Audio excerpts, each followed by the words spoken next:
Hi, and welcome to Healing Highway. I'm Christopher, and I'm really glad you're here.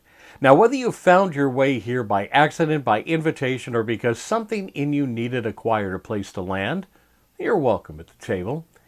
And if you've heard me before, you know I'm a chaplain and a storyteller. And if this is your first time, all you really need to know is this. I believe healing happens in ordinary places. And sometimes the road teaches us things we couldn't learn any other way. This episode means a lot to me, not because it's flashy, not because it's polished, but because it's the first time I've taken these stories out of the quiet places where they were written, and I'm sharing them with you. Now, I'm not here to preach, I'm not here to perform. I'm here to tell the truth as gently as I can, and to offer a few miles of peace in a very loud world. Like a lot of people, I've taken a detour in my life, and I've learned, well, a detour isn't failure. It's a rerouting. It's the longer way that teaches you what the main road never could. Now, for me, healing has always come while moving. Some people heal in conversation, some in counseling, some in books, some disappear for a while. But for me, I've always healed by driving. Route 66 has been my quiet teacher, not because it's famous, but because it's honest.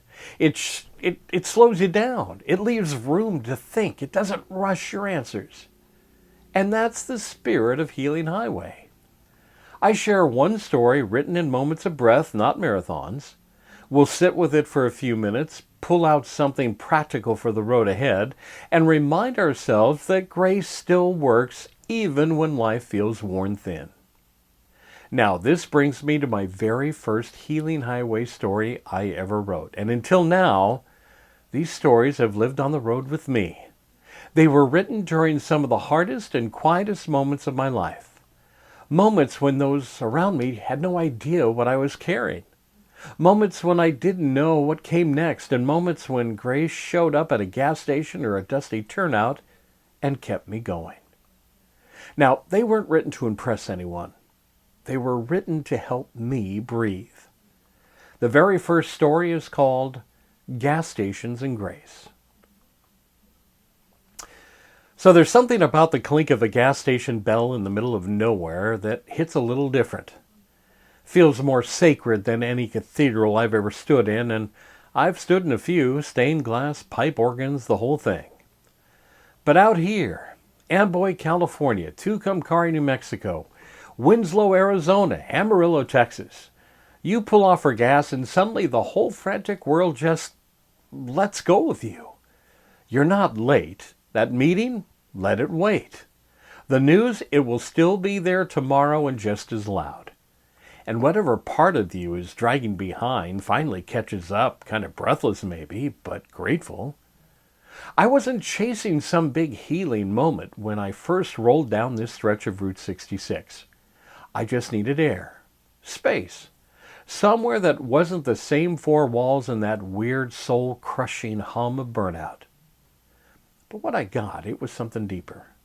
Real grace, the quiet kind. Stuck up on me at a counter where the woman asked if I wanted extra napkins for my burrito. I did.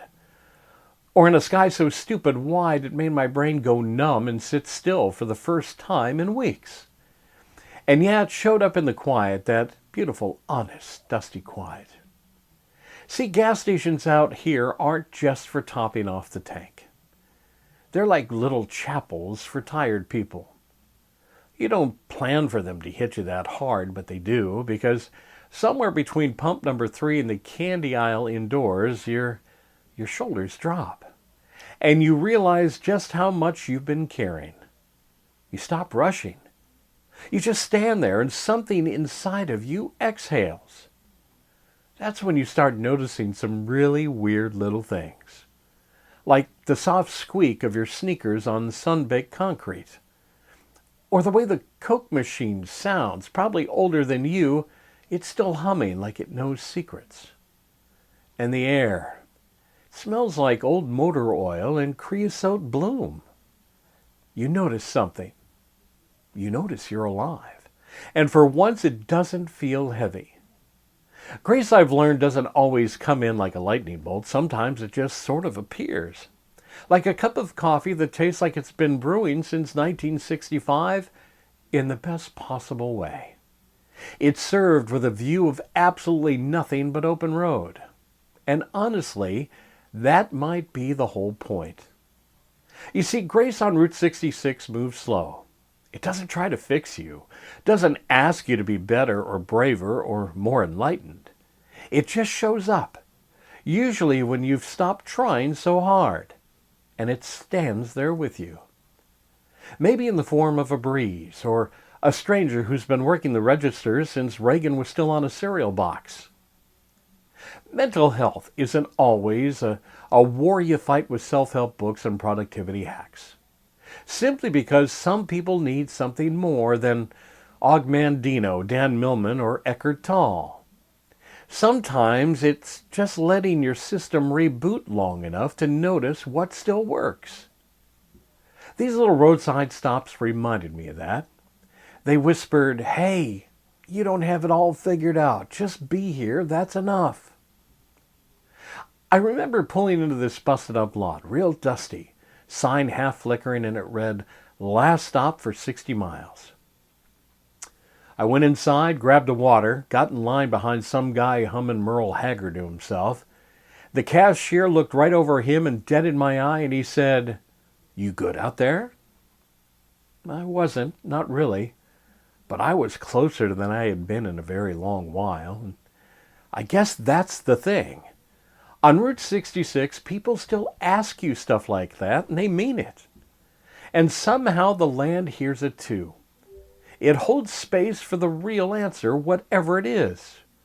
You get the sense that the old postcard rack in the window, the booth with the cracked vinyl, and the guy fixing a pump with a wrench older than the both of you, they're all part of some slow healing rhythm you didn't know you needed. You start to realize that maybe you don't need some shiny, healed-up version of yourself to feel okay. Maybe you just need to remember how to look up at the stars. How to sit in a plastic booth with a slice of pie and know where to be. How to find something sacred in the silence between trucks rolling past in the night. So yeah, I found grace at a gas station, not because it was miraculous, but because it was ordinary. And I was finally quiet enough inside to notice. And in a world that constantly tells us to go faster, be better, do more, maybe the most rebellious, life-saving thing we can do is pause. Pause long enough to feel the wind, to be seen, to just exist for a moment and let that be enough. Maybe, just maybe, pull over once in a while. You never know what might be waiting for you at pump number 3. So there you have it, Gas Stations and Grace, the very first healing highway story I ever wrote. And I'm kind of reminding myself that, well, those moments we think are small are often one God uses to turn us around. So when we think about it, what can we take from a story like this? I don't mean as an idea, not as poetry, but in real life. Off the page, off the highway, in your kitchen, offices, late night moments. Here are 3 simple things I think you can take away. First, pay attention to the moments when you feel empty. Now, most of us just push through them, but the moment you feel empty is often the moment you need to pause. Not forever, not dramatically, just long enough to breathe and offer yourself the grace you'd give to anyone else. Second, look for help in the ordinary places. Grace doesn't always arrive with choir. Sometimes it shows up at a gas pump, with strangers' kindness, or in a question you didn't expect someone to ask. And third, let small kindness count. We miss so much good because we think healing has to be dramatic. It doesn't. It just needs to be real.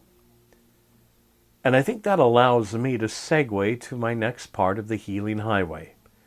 And that is the Healing Highway Challenge. Something simple, something very doable. Okay, So for the next month, somewhere I know you're going to go shopping. What I'd like you to do is pick up 2 cans of food. It can be soup, it can be a vegetable, it can be a fruit, doesn't matter, anything at all, store brand or name brand. And on your way home, and I don't mean later that week, I mean on your way home from the store, drop those 2 cans off somewhere where they help people. Whether it's a food pantry, a shelter, a church, a community center, a boys and girls club, go give it. No announcement, no explanation, just kindness. If it's closed, leave the cans by the door. Trust me, they will make their way indoors in the morning, or someone very hungry will be finding that gift. Now it's time for the Chaplain's Corner. It's a quiet word for your soul. Remember that grace is rarely loud. It doesn't kick down doors. It shows up when you realize you can't make the next mile without help. Most of my spiritual moments didn't happen at the pulpit in a sanctuary. It happened in parking lots, in kitchens, and behind steering wheels. Ordinary places where the world finally got quiet enough for grace to speak. Maybe that's the reminder here. You don't have to go looking for big miracles. Just notice the small ones already happening. Awareness is often more healing than answers. If you weren't aware, Route 66 turns 100 this year, the Centennial 2026. And in each episode of Healing Highway, I'm going to share a quiet spot along the Mother Road that I know of. This time, I'd like to share with you the town of Hackberry, Arizona. You're not going to find crowds. You're not going to find the neon. You're going to find a general store and a whole lot of desert and a whole lot of silence. And that silence will give you time to think. If you're traveling the road, let Hackberry be a pause. The desert, trust me, the desert has a way of reminding you that you don't have to hurry to matter. So if you have a question, a story, or something you'd like me to talk about on a future episode, you can reach me through the website or email me directly. It's letstalk@healinghighwaypodcast.com. That's letstalk@healinghighwaypodcast.com, and I promise I read every email. If this episode meant something to you, I hope you'll subscribe to the YouTube channel so you don't miss the next one. This road is so much better traveled when we do it together. And if you know someone running on empty, invite them along. Not only will be this recording of Healing Highway, there's also a lot more, like the Faith and Good Courage series and my weekly journal readings on Roadside Notes. It's available on YouTube channel, and I don't know if you've seen it, but the YouTube channel of Roadside Notes, it has actual footage of my drives on Route 66. And by the way, I always do like a good road trip. I think you know that. So, take me along wherever you go via podcast. Faith and Good Courage, Healing Highway, and Roadside Notes are available everywhere you listen to podcasts. You can also stay connected through the Roadside Club newsletter. You can sign up at faithandgoodcourage.com, and it's where I share news stories and quiet reflections between the episodes. No noise, no spam, just a reminder that grace still shows up in those ordinary places. I know I've said it before, I'm going to say it again. Thank you for spending time with me. The first Sunday of every month is Healing Highway. It's a road trip for your soul. And always remember this, you're not alone out there.